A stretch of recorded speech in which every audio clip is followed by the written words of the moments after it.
Thank you. Thank you, Alison. That was a lovely introduction. And I do like to get things started, but I did end up wrapping up the entire Cell Migration Consortium project right from the beginning to the end. So I didn't run away from that one and get it going and leave. But yes, I do definitely like getting in and getting structure and organization into things.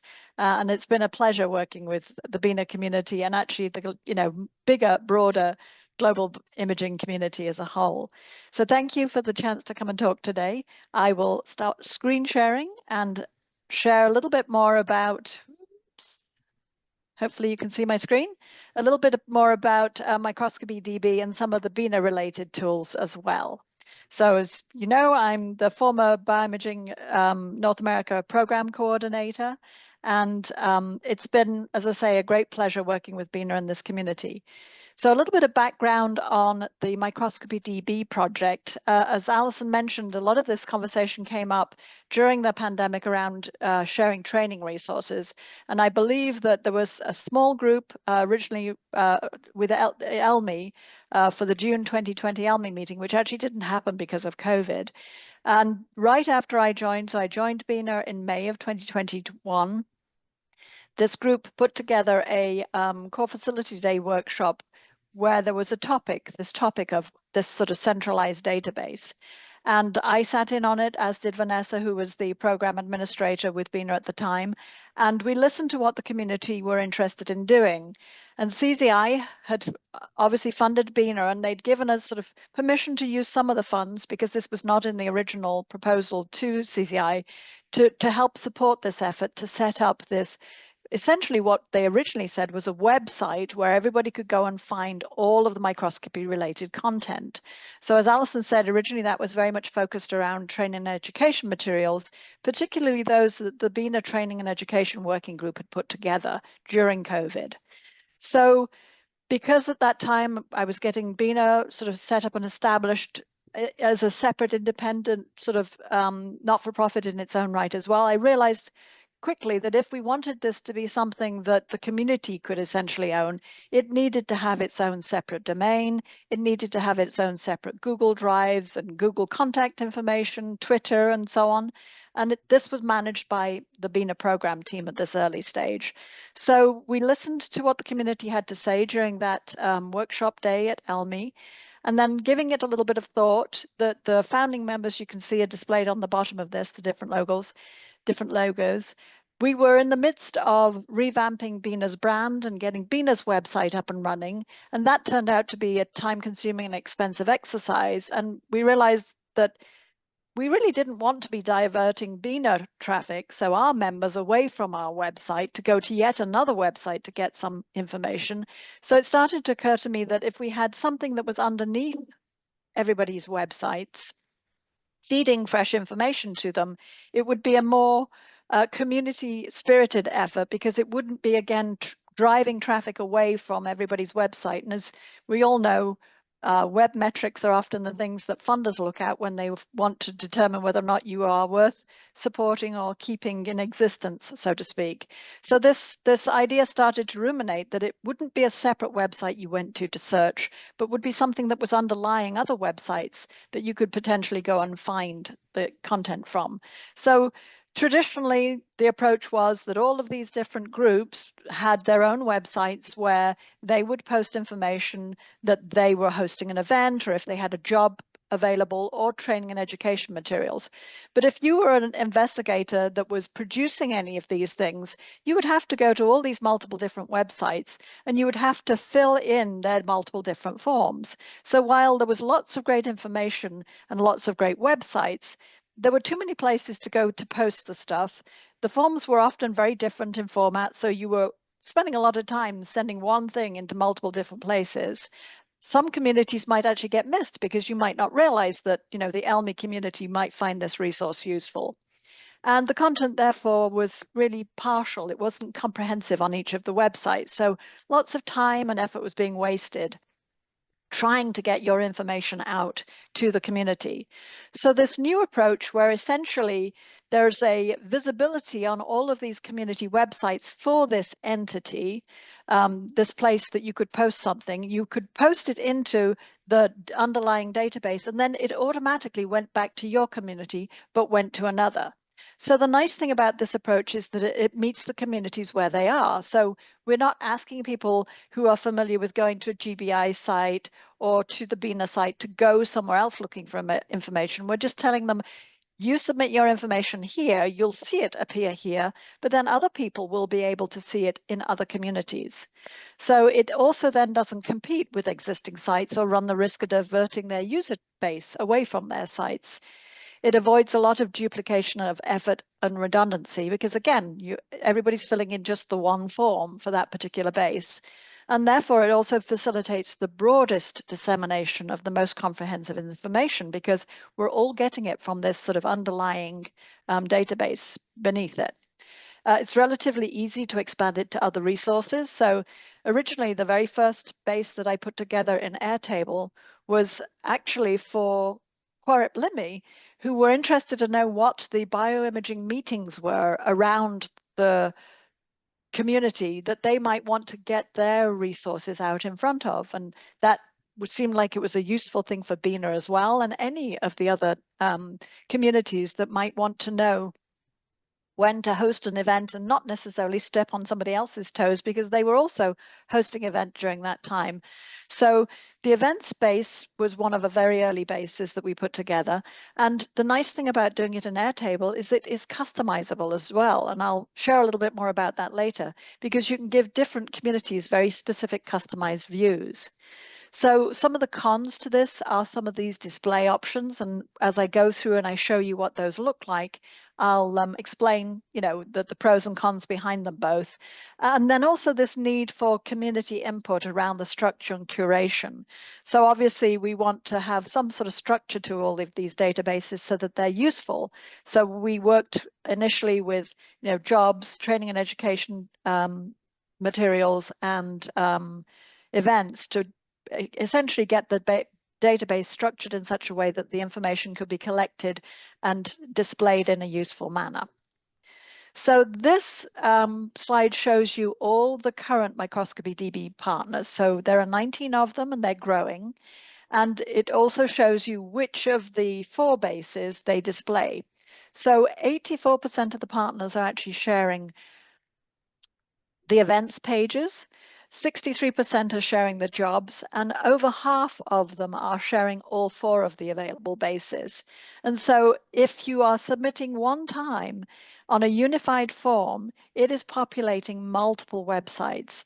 And because it's myself and now Alex in the background, or not so much myself, primarily Alex in the background, who is reviewing these and just saying, yes, this looks like it's a relevant thing, it should go up on the website.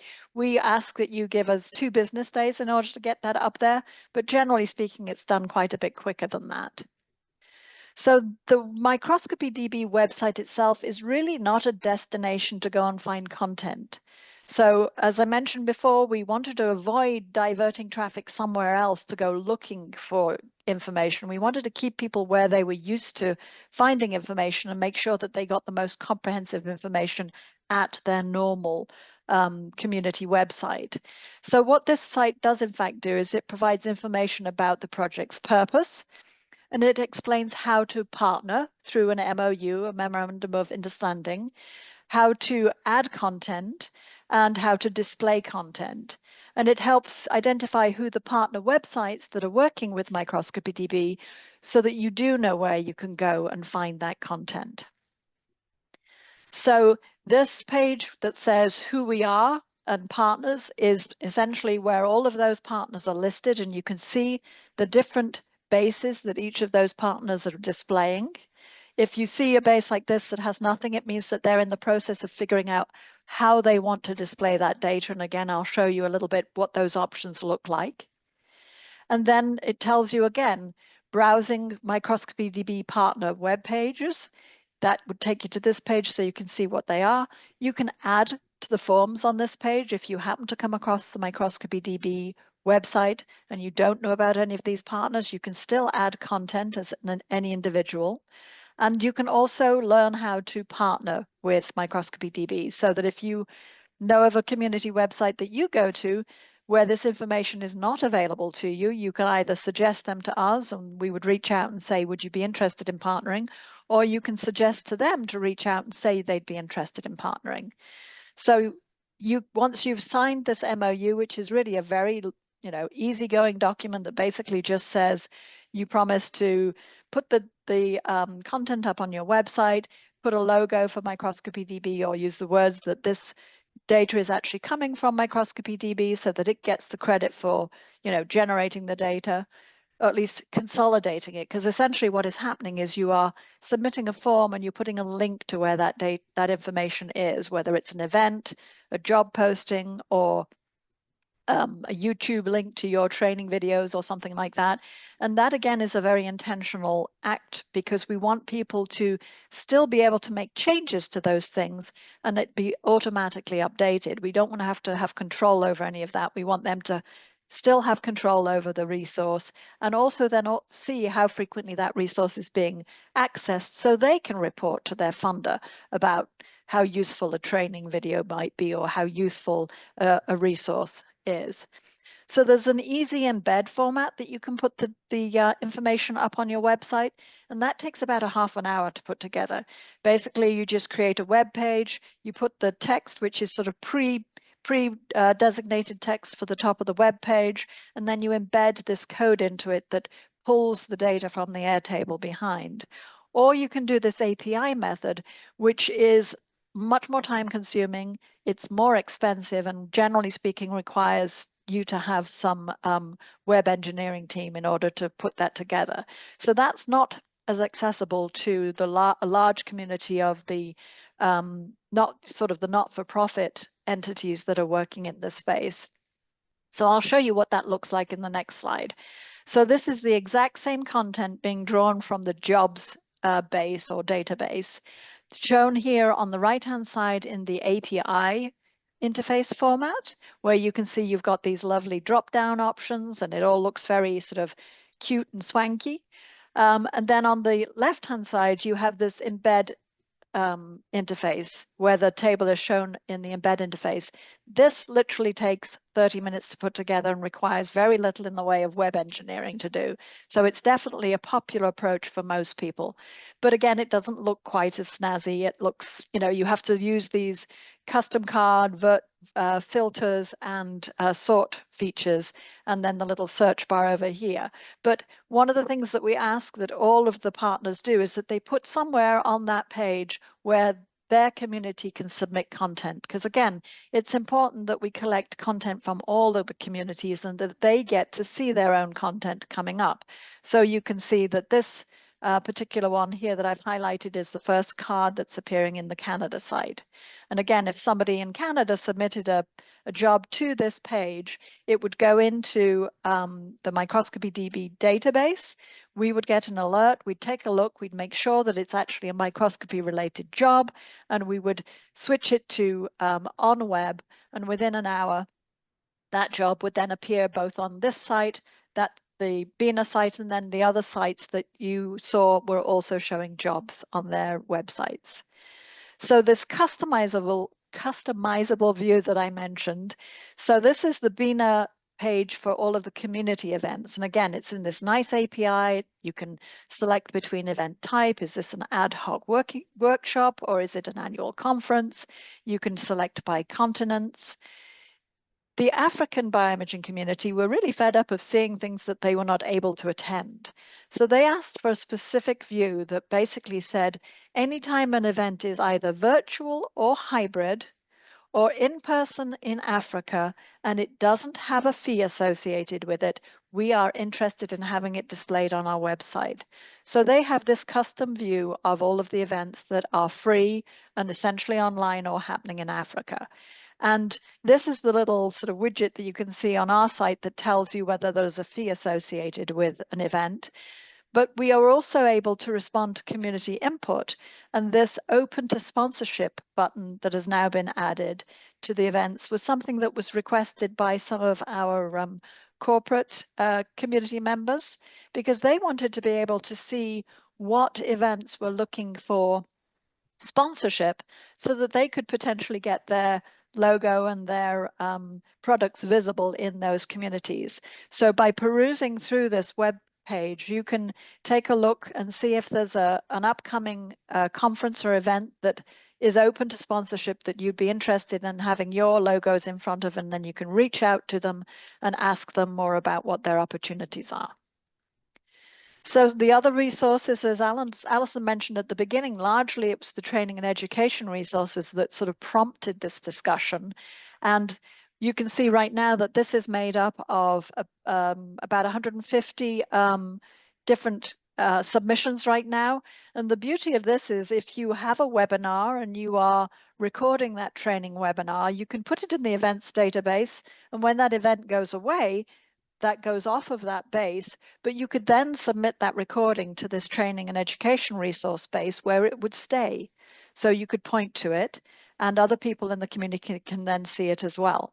And you can see that there are YouTube channels. So the AI for Life YouTube channel is listed here. So another base that we put together largely again in conjunction with the ELMI community, because they are very interested in sort of tools and widgets for microscopes, and the BINA Builders Working Group are also interested in getting full builds for systems that they're putting together out to the public. So this database basically lists open source tools and widgets or instruments that you can build. And on this page, we also highlight a microforum build and tools category where conversations around the building of these tools can take place, and that community can meet and ask questions and troubleshoot things as they're putting their builds together. And then for anything that's more software focused, we encourage people to go to the image.sc forum to have the conversations around the software pieces of it. So to summarize the MicroscopyDB piece of things, anyone can post a resource to MicroscopyDB and it's free. It just needs to be relevant to one of the existing bases, and it can be submitted through any of the partner websites. Or as I say, if you happen to stumble across the MicroscopyDB site itself, which isn't someplace to go and search for listings, you can still submit through that page. And then once you've shared it, up to 19 bioimaging communities can view it. And again, that number is growing, and it also depends to some extent on who's displaying which of the bases.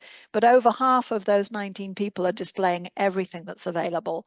And a vast majority of them are doing events and job openings, which we find we get a lot of postings submitted for jobs. People are very interested in getting their jobs that are microscopy related posted there, because they get to go they're submitted for free, and they get to a very, very broad audience of very microscopy specific clients, user base, as it were. The current resources are the jobs, events, training materials, and tools and widgets. But another base is in pilot phase right now. And again, this is where MicroscopyDB is open to responding to community needs and community interests. We've had a lot of people in Latin America who would really like to have access to instruments that can't afford to be, buying them, or they are looking to get parts for instruments that they have out there that they can no longer get access to. So they're interested in having parts and instruments base put together that I think would benefit those of us in the North American continent as well, because many people are trying to find homes for parts and instruments. So that is, as I say, still in the pilot phase, where we're getting feedback from the community as to what sort of fields need to be in the form and the display fields. And hopefully that will go up on the BINA site and the other sites in the not too distant future. It's free for organizations to partner. So as I mentioned, you just have to be you need to represent a community microscopy effort of some sort and execute that MOU, and then we'll work with you to get content up on your website. And the nice thing is it meets the community where they are, and it facilitates dissemination. So it's not competing with your site, it's actually helping keep your site fresh and up to date with new information without a great deal of effort. And it's responsive to the community's needs. As I say, There is a steering committee that meets quarterly, so each of the partners has one member on the steering committee, and they can bring to the group suggestions for improvements to bases, suggestions for additions. That's actually how the tools base ended up getting created recently. So now to move on to BINA and the related tools for dissemination, collaboration, and professional development that we have.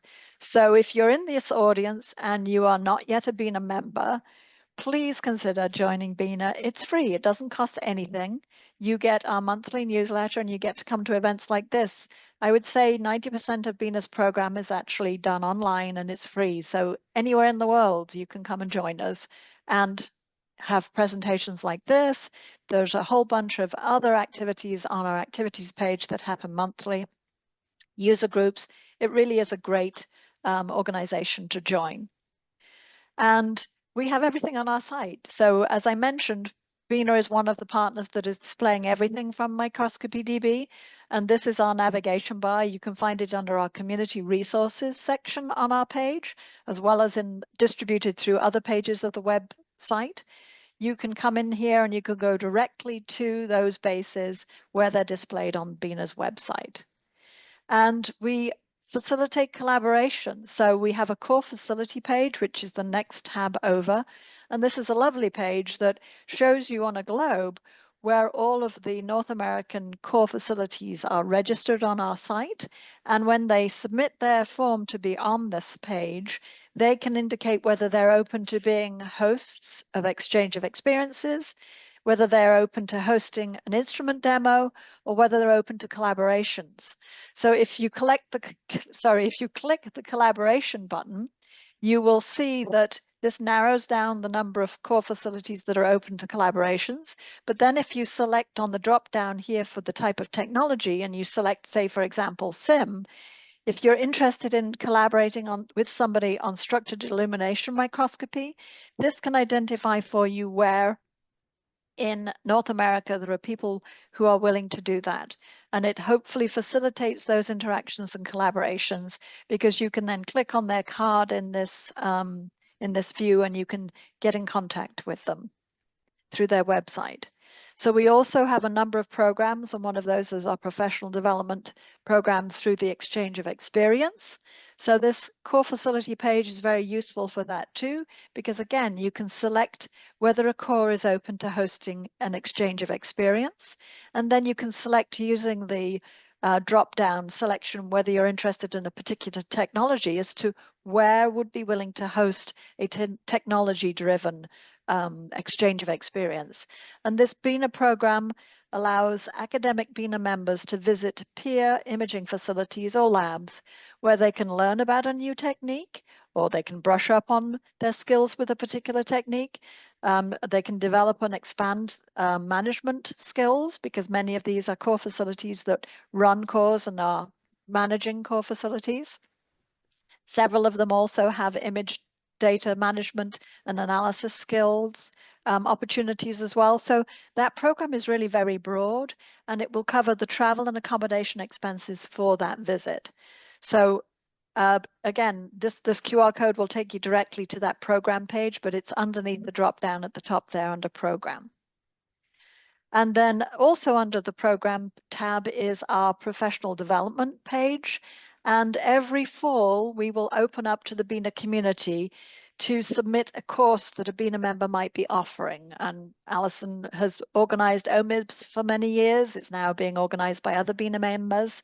But anywhere in North America, if you are hosting a course, you can submit it to BINA to go on our professional development list. And once it's there, BINA will provide registration support for a BINA member to attend that course for those trainings. And these are great opportunities for networking.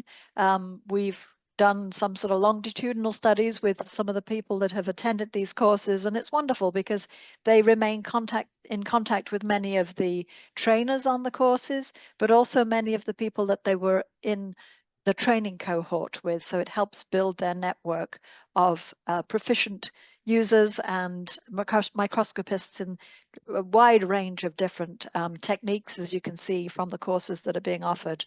And then this year we actually had our very first course offered entirely in French. And with that, I would be remiss if I didn't have another plug at the big meeting that's happening in Montreal in October. This is the joint meeting of the Global BioImaging community along with BioImaging North America. The title is Imaging in 2035. So it's a forward-looking meeting focusing on sustaining infrastructure, so imaging infrastructures and advanced technologies. BINA has a number of user groups as well that meet bi-monthly. They're free for anybody to join, and they're a great way to learn about some of the advanced technologies, which will also be showcased at the meeting in Montreal. So registration is open. I did drop the link in the chat earlier. So please consider joining. It's going to be an excellent event. And there are also many exciting event sponsorship opportunities. So if you're attending from industry and you're interested in getting your logo in front of that audience, or if you're interested in even in having a table or giving a presentation, please check out the options that are available on the web page. And with that, I will just close with big thanks to Kevin Eliseri, Claire Brown, and Alison North. So they were the original co-chairs when I joined BINA. Alison was one of the original BINA board, and because of the bylaws, had to rotate off the board this past year, but she stayed on as the corporate partners co-chair along with Lisa Cameron, who are a great team to work with.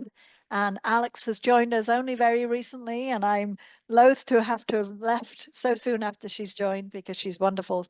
And I would be remiss if I didn't remind everybody that Vanessa Orr was our program administrator beforehand, and was very instrumental in helping get MicroscopyDB and BINA up and running as well. So big thanks also to Chan Zuckerberg, because again, much of what we do couldn't have been done without their support, and they are tremendous supports for the bioimaging community as a whole. So with that, I will stop sharing, and I'll be happy to take any questions if there are any. Thank you, Nikki. Wonderful as always. Actually, just before we answer questions while people are formulating them, one thing that occurred to me with a number of our corporate partners on this call, that we should encourage them to go to submit to the resources section for the corporate partners group, where we list all of the kind of support numbers and emails and websites for anyone who wants assistance from someone of the company. And this is also important for anyone from a facility to know about, that they can just go to the BINA website and find this information. So I know I just pulled it up under the community resources. Do you have the web there? Are you able to share, or who should share it best? Or is Alex best positioned to share that? Do you know what I'm talking about? So the link that I just dropped in goes straight to the Corporate Partners resource page, where all of the resources that the Corporate Partners Working Group have put together are available. So all the working groups have a dedicated page on the website, and they all have, members, the list of members, but they also have resources that are specific for that working group. But if you go to the main resources tab that I showed you earlier, you can see all of the BINA generated resources from all of the working groups. Great, thank you. And also, before we forget to say, I do want to advertise the next talk in this series will be in June, and that will be Jim Sims, who's going to tell us everything that we always ever wanted to know about digital cameras. And having advertised that, now I'm going to get back to Nikki. So let's get to questions. Do we have any questions here in the chat? I'm sure Lisa's been keeping a better look on it than I have. Are there any hands up? Do people have questions for Nikki? Yes, Lane. Hi. Well, I did have a question, which was, if I have a cool tool, how do I add it to this MicroscopyDB resource? But you did such a good job explaining that during the talk that I didn't need to answer it. So I guess I retract my question and just say that it was such a good presentation and it's been lovely working with you, Nikki. So that is Thank you, not Lane. a question, it's a comment. We'll Thank miss you. you. Thank you. Thank you. Okay, anyone else? Nikki just blown us away because we didn't know any of that. So one thing that I would say that is a con with the MicroscopyDB in a sense is because it's not a separate website of its own, we have no way of actually tracking how popular it is, right? Because we don't have web metrics for it, because it's not a destination to go searching. So when people say, oh, well, how do you know that it's valuable? Really, we can only know that it's valuable from all the postings that we get. And at the end of last year, we did send out a survey to anybody that might have submitted a resource to the database, asking them, do you find it valuable? Is it useful to you? And do you think that by having posted your job here, that you got a better caliber of job applicant and were able to fill it faster? And did your event have a broader attendance? And was it a more, global group of people if it was a virtual event? And on the whole, the answers to those questions were yes. Actually, remarkably, we had more people applying and they were more relevant. Again, it would be really nice if there was some way to embed something in one of the links that said anytime somebody clicked on that, we would get those metrics. But it wasn't, it was really designed so that the people who had the resources would be able to monitor those metrics. And yeah, so it's a plus and a minus in a way. I mean, that kind of question is very difficult to answer anyway, because, when you advertise jobs and you get applicants, I mean, I have found over the years, one year I'll get a whole load and then next year hardly any. And it's very difficult to know what are the contributing factors, So yeah, that's so tricky. I did get one or two people from industry that were wanting to post and were a little bit surprised that they were not being asked to pay to post on the website. But what I said was, no, it's free. Everybody gets to post. But it'd be nice if you could let us know, or if there was some way you could embed something in there that told you that the interest to your site came from being posted in MicroscopyDB. And we just never managed to get that implemented. But I think there are ways to do that. And Demia's asking in the chat, what the long-term funding model is. So, BINA is currently essentially taking care of everything. I think the most expensive piece of it is the piece of monitoring and putting the content up there. The Airtable base is generally a very affordable way of doing it. There's not a lot of expense with the websites, because those again are sort of an annual $15 fee for the domains and that sort of thing, so that it's not a tremendous amount of expense associated with that. But it does have to be. So for example, when I'm on vacation or when I was here doing a lot of this on my own, I had to go in every day and check to see what was coming in so that they could be posted, so that things kept being refreshed on the site and people were not getting posts that were 3 or 4 days old before they went out there. So it needs people power.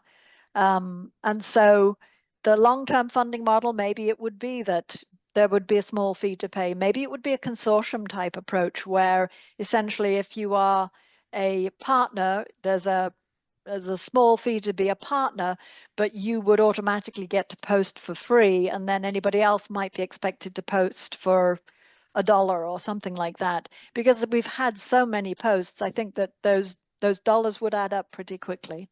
Or it could be a donation system as well, or sponsorship system. We could have logos on the website. Well, if the companies are finding this useful for them for recruiting, then it makes sense that their sponsorship money could be used towards this as well, correct? Yeah. Yep. Yep. I see a comment in the chat about it's nice to see a section where events can be proposed to organize them jointly, for example, not just announced. So you can do sort of a space holder, like a save the date. You could submit a save the date. You would have to put some sort of URL into the URL field, because that is a required field, but it could just point to an old event page and say, the actual one will be coming soon. But in terms of organizing an event, so basically what you're saying is you've a theme that you'd like to organize and you want to see if you can find other people that would be interested in organizing it with you. Yeah, that seems more like the sort of thing you would post in a sort of a discourse environment, somewhere where you can have an exchange, either a Slack channel or maybe the confocal listserv. So places like that, you have these back and forth conversations, which is why, as I say, on the tools base, we actually ask people to have those conversations in image.sc around software pieces of the tool. And then there's specific category of the microforum, which again is another chat discussion forum.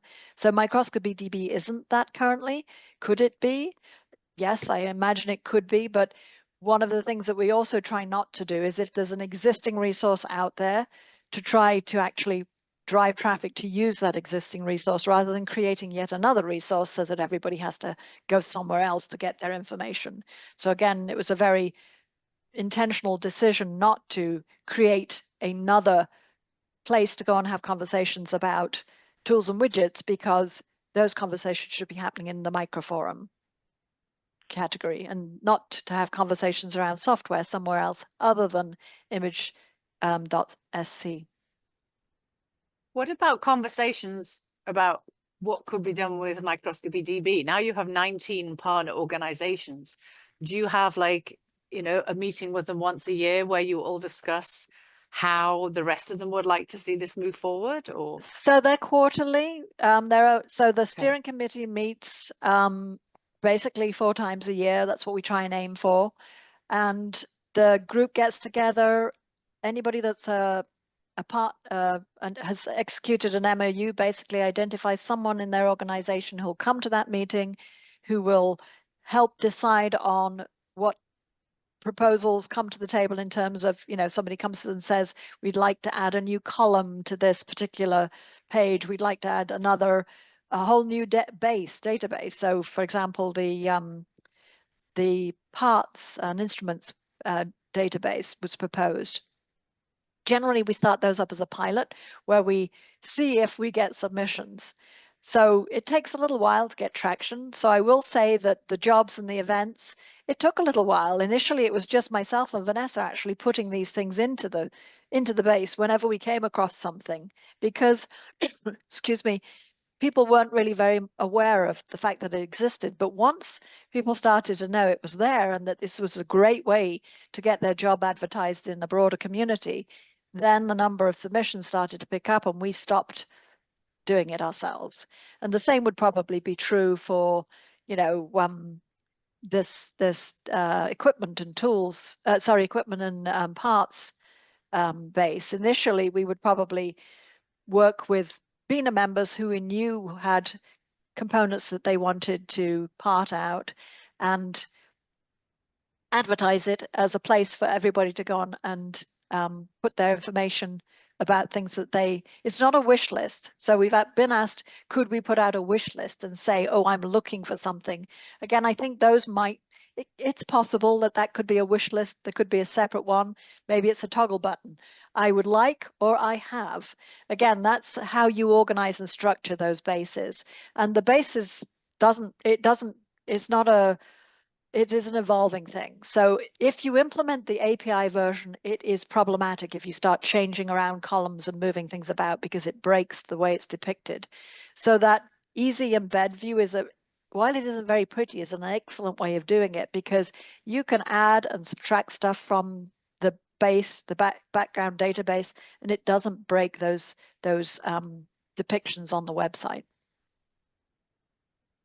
do you find this equal numbers of people around the world are contributing, or is this you're getting more submissions through BINA, or do you know? Is there any way of measuring they're that? coming in from all over. I mean, so BioImaging now, actually, they only use the MicroscopyDB base for all of the BioImaging events. So they're very dependent on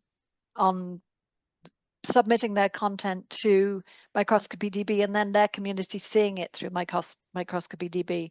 I think Anita Gorn presented last month from Zeiss, and she was saying that she had put something about a webinar that Zeiss were offering, and she discovered it was on the Canadian site or the Latin America site somehow. And she's like, well, how did it get there? How was that possible? And then realized that it was part of the MicroscopyDB partnership, that just putting it in once on the BINA site made it possible to go into many different other sites as well.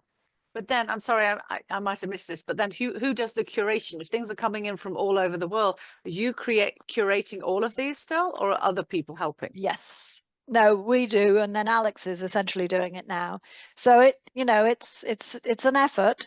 It basically means opening up the Airtable and just checking to make sure that the link works, firstly, that it goes to a relevant microscopy resource, that it's in the right base, because sometimes things get put in the wrong database. And then oftentimes with the events, sometimes people can get the start date right, but then they forget to put the end date, and that causes an error and it doesn't go up. So then we have to go to the website, check what the end date is, correct that, and then it will function properly. So yeah, it does take time, and it would be nice to have some volunteers and say, we've got so and so doing it on Wednesdays, another person doing it on Thursdays, rotate through people. But I was actually going to suggest undergraduates maybe could do this as a a project, a paid project. But I was going to say, yeah, there's talking about sustaining the funding model. It means it's called salary for Alex is involved. Well, so whilst CZI are supporting BINA, there's no reason why we wouldn't just keep doing it, but getting help would be extremely helpful, because it has gotten to a point now with 4 bases that it isn't, it can be quite a lot. And if we're putting up, every time you put up another base and give people an opportunity to submit more content, that means more reviews, more checking on things. And, generally it's the sort of thing to do the beginning and end of a day. And some days you get 2 or 3, and some days you get 10 or 12. Alex, I don't know if you want to speak to a little bit more, since you've been doing more of this now in the last week or so since I'd handed it over. It's not automatic. I'll just say that. It requires effort, and it adds up, and making sure it all links correctly and nothing is breaking is really not easy. And obviously there are a lot of things that we would like to do if we had, time and money for more software engineering, because I am, not a software engineer. So. And neither am I. So, it's the sort of managing the background of it has been relatively straightforward, but I'm sure that if we could find somebody with some engineering skills, they could really make things sing, like maybe embedding some of these, whatever they embed when you have a URL, so that you can track things rather better than we're able to do it right now. That would be great, but we don't really have that available to us right now. We'd also talked about the possibility, and this is appealing to the Builders Working Group, because they have GitHub repositories with loads of resources they've already put in there, being able to actually do a bulk upload of that content. So you don't have to go in and put every single one in a separate single form. Being able to actually bulk upload that. We did do a little bit of that with the BioImaging events, but it basically means aligning the content with the way that the Airtable base is set up, and then just basically adding it to the Airtable base in the back end. So it's feasible, but again, it takes time, and this is a side gig for the BINA program team. This was not part of our original remit. It was something that we've sort of put together because the community asked for it and wanted it primarily. Well, I know Kevin was unable to be on this call, but I think Lisa, we must remember to encourage him. That I seriously think this is where undergraduates might get involved from his institute. But anyway, we can talk about that. Okay, any other questions? So a quick, if just out of curiosity, a quick raise of hands. Who in the audience here has posted anything to the MicroscopyDB, whether it be a job or event or anything. So a few.